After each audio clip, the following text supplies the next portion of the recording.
Hello दोस्तों, कैसे हैं आप सभी को दशहरे की शुभकामनाएं। जय महाकाल की और जय श्री राम। दोस्तों, आज मैं आपको ऐसी खबर सुनाने जा रहा हूं जिसको सुनकर आपका सीना गर्व से चौड़ा हो जाएगा दोस्तों। और ये खबर अपने आप में एक बहुत बड़ी बात है जो भारत की उभरती हुई शक्ति को दिखाता है। जैसा कि आप सभी को पता है कि तुर्की और भारत के बीच एक विवाद हो चुका है, और वो विवाद था, भारत ग्रीस के साथ मिलकर एक एक्सरसाइज कर रहा था।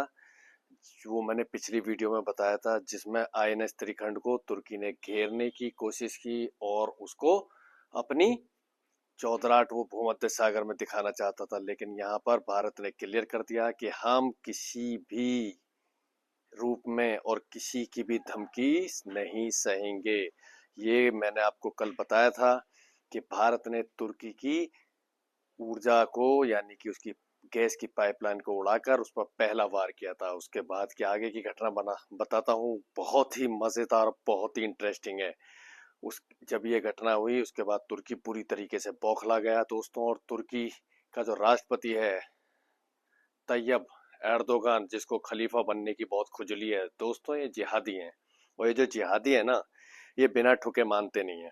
क्योंकि इसको हमने रेड लाइन में ले लिया था अपने ऑपरेशन सिंदूर में। ऑपरेशन सिंदूर में भी इंडिया ने तुर्की को तबीयत से पीटा था, लेकिन उस वक्त हमने दुनिया को सबूत नहीं दिखाए। इसने ऑपरेशन सिंदूर में बारकता ड्रोन को भेजा था पाकिस्तान जैसे कंगले और फटी हर देश की हेल्प करने के लिए, लेकिन उसका रिजल्ट कुछ नहीं निकला। रिजल्ट ये निकला कि इंडिया ने इसके सैनिकों को बुलाया, क्योंकि पाकिस्तान जैसे कंगले और भिखारी देश पर बारकता ड्रोन इतनी जल्दी वो ऑपरेट नहीं कर पाते। तो इंडिया ने ऑपरेशन सिंदूर में नूर खान एयरबेस पर इसके सैनिकों को और बारकता ड्रोन को, जिसके दम पर तुर्की को बड़ा घमंड था कि रूस और यूक्रेन युद्ध का सबसे बड़ा विजेता है भारत, तो उसी को हमने दिवाली के पटाखे की तरह ऐसे उड़ाया दोस्तों जैसे हम रॉकेट उड़ाते हैं। लेकिन वो घटना पहले हुई थी।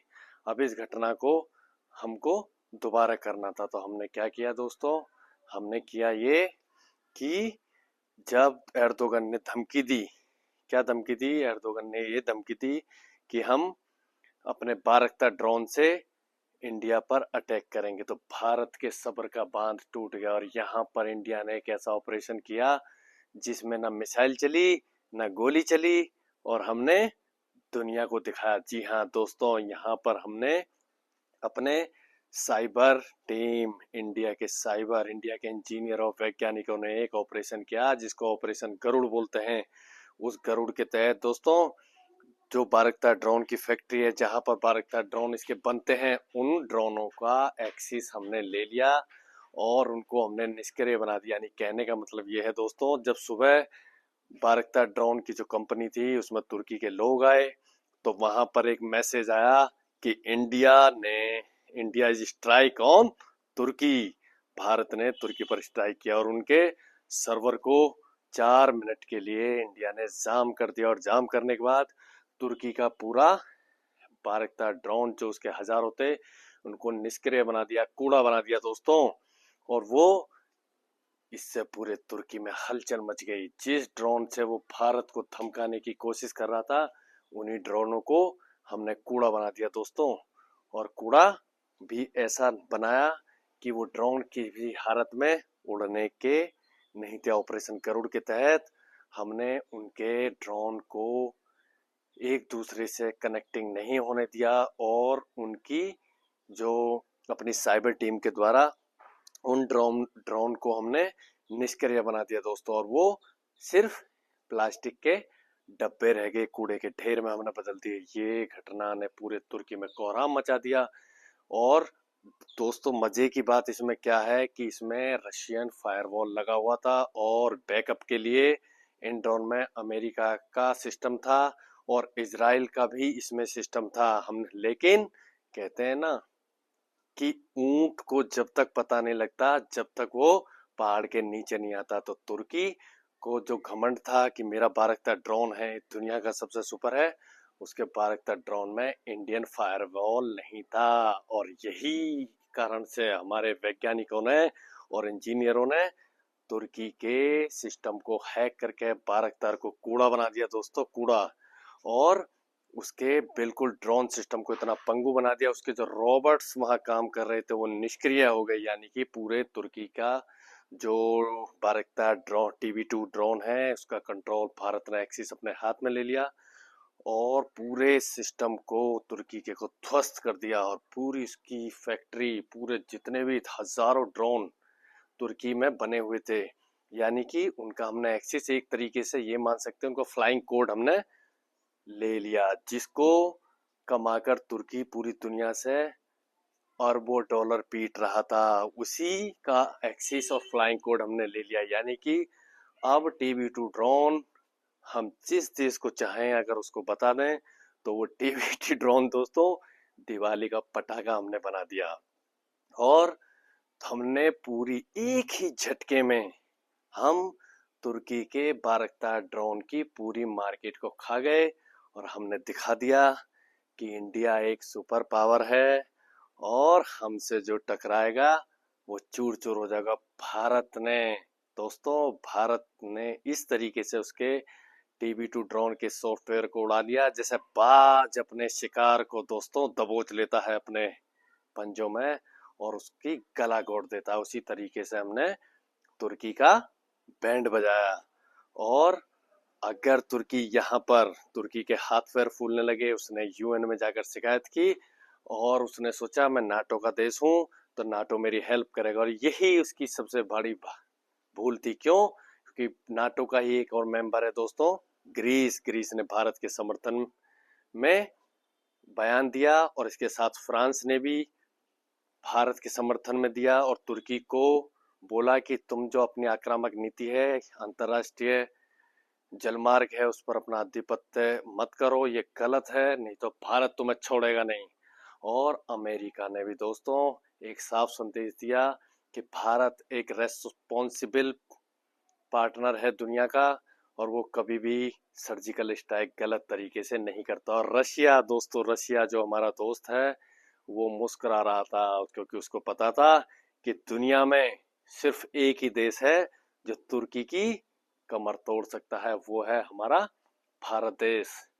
और उसके बाद इजराइल ने तो यहाँ तक बोल दिया अगर आपको कोई सपोर्ट चाहिए तो बताइए, लेकिन इंडिया ने बोल दिया हमको सपोर्ट की जरूरत नहीं है क्योंकि ये नया भारत है दोस्तों, ये नया भारत है और हम घर में घुसकर मारते हैं। और तुर्की को उसकी औकात याद दिलानी थी। तुर्की के हाथ पैर फूल गए, उनकी संसद में ये सवाल उठ रहे हैं कि आखिर इतना मजबूत डिफेंस सिस्टम है हमारा, उसको लीक कैसे किया और इंडिया ने उस पर साइबर अटैक कैसे किया।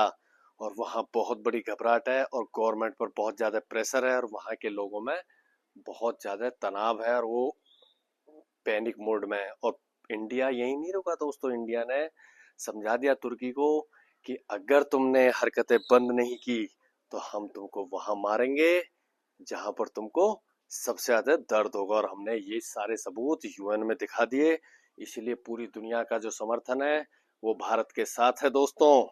और भारत ने बता दिया कि तुर्की अगर पीछे नहीं हटा तो हमारी मिसाइलें ब्रह्मोस का जलवा देखने के लिए तुर्की इस बार की जो मिसाइलें होंगी वो अंकारा पर होंगी। और अर्दोगन की अकड़ जब तक नहीं टूटेगी तब तक भारत छोड़ेगा नहीं। तो तुर्की के हाथ पैर फूले हुए हैं, उसे ना अमेरिका से समर्थन है, ना EU से समर्थन है, ना नाटो से समर्थन है, उसकी पूरी तरीके से बजी पड़ी है। दोस्तों ये जिहादी जो होते हैं ना, जिहादी मुल्ले, इनकी ठुकाई बहुत जरूरी है। और तुर्की को खलीफा बनने का बहुत शौक था, उसको चुल्ल लगी हुई थी कि मैं पूरे मुसलमानों का बाप बनना चाहता, लेकिन उसको ये नहीं पता कि सबसे बड़ा अब्बू कौन है, हम हैं अब्बू पूरी दुनिया के। और ये बात भारतीयों ने दिखाई और ये 140 करोड़ की ताकत है दोस्तों, जिसने बिना गोली चलाए और बिना एक भी मिसाइल चलाए तुर्की के बैंड बजा दिया। और उसके बाराक्तार TB2 ड्रोन जिसके ऊपर वो इतना कूदता था उसको कूड़ा बना दिया दोस्तों, कूड़ा।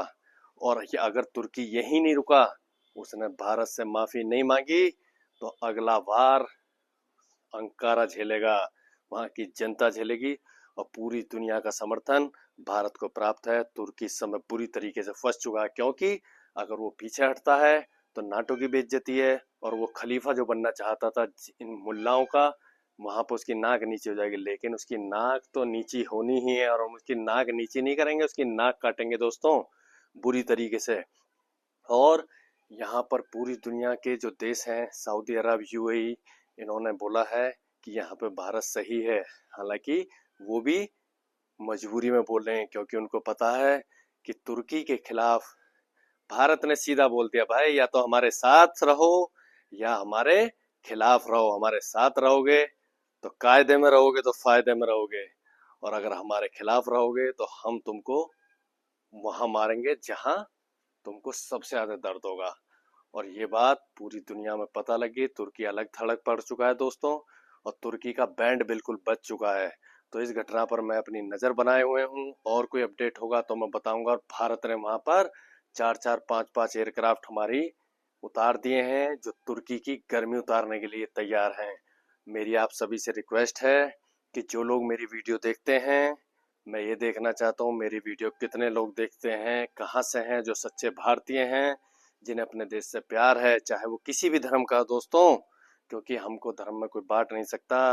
अगर आप कहीं भी हैं हिंदुस्तान में, तो जिस जगह से इस वीडियो को देख रहे हैं, अगर ये वीडियो आपकी अच्छी लगती है तो उस जगह का नाम लिखें, और हाँ, जय हिंद लिखना जरूर ना भूलें। जय हिंद लिखें और पूरी दुनिया को दिखा दें कि भारत की ताकत के आगे पूरी दुनिया में कोई नहीं है। जय हिंद, जय भारत दोस्तों।